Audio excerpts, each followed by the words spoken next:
ನೀವು ಡಿಪ್ರೆಷನ್ಗೆ ಒಳಗಾಗ್ತಾ ಇದ್ದೀರಾ? ನಿಮಗೆ ರಾತ್ರಿ ಸರಿಯಾಗಿ ನಿದ್ರೆ ಬರುತ್ತಾ ಇಲ್ವಾ? ಹಾಗಾದರೆ ಮಾನಸಿಕ ಖಿನ್ನತೆ ಅಂದರೆ ಏನು? ಅಂದರೆ ನೀವು ಈ ಸಮಸ್ಯೆಗೆ ಪರಿಹಾರ ಕಂಡುಕೊಳ್ಳಲು ಬಯಸುತ್ತಿರುವಿರಾ? ಹಾಗಾದರೆ ಈ ವಿಡಿಯೋವನ್ನು ತಪ್ಪದೇ ವೀಕ್ಷಿಸಿ. Risk factors for depression. ಖಿನ್ನತೆಗೆ ಕಾರಣಗಳೇನು?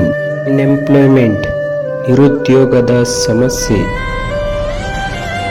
Love failure, work pressure or work load, ಕೆಲಸದ ಒತ್ತಡ, ಪುವರ್ಟಿ, ಬಡತನ, ಡ್ರಗ್ ಹ್ಯಾಬ್ಯೂಸ್, ಅತಿಯಾದ ಮಾದಕ ವಸ್ತುಗಳ ಸೇವನೆ, dopamine and serotonin imbalance, failed in exams, ಪರೀಕ್ಷೆಯಲ್ಲಿ ಅನುತ್ತೀರ್ಣರಾಗುವುದು.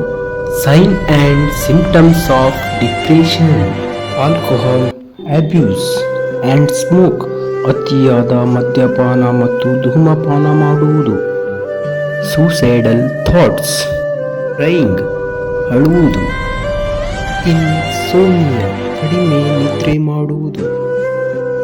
ಸಿಟ್ಟಿಂಗ್ ಇನ್ ಡಾರ್ಕ್ ಪ್ಲೇಸ್, ಕತ್ತಲಲ್ಲಿ ಕುಳಿತುಕೊಳ್ಳುವುದು. ಸ್ಪೀಚ್, ಕಡಿಮೆ ಮಾತನಾಡುವುದು. ಸೋಷಿಯಲ್ ವಿತ್ಡ್ರಾವಲ್, ಸಮಾಜದಿಂದ ದೂರ ಇರುವುದು. Treatment for depression: electroconvulsive therapy is a treatment of choice for severe depression. Antidepressants: fluoxetine, sertraline.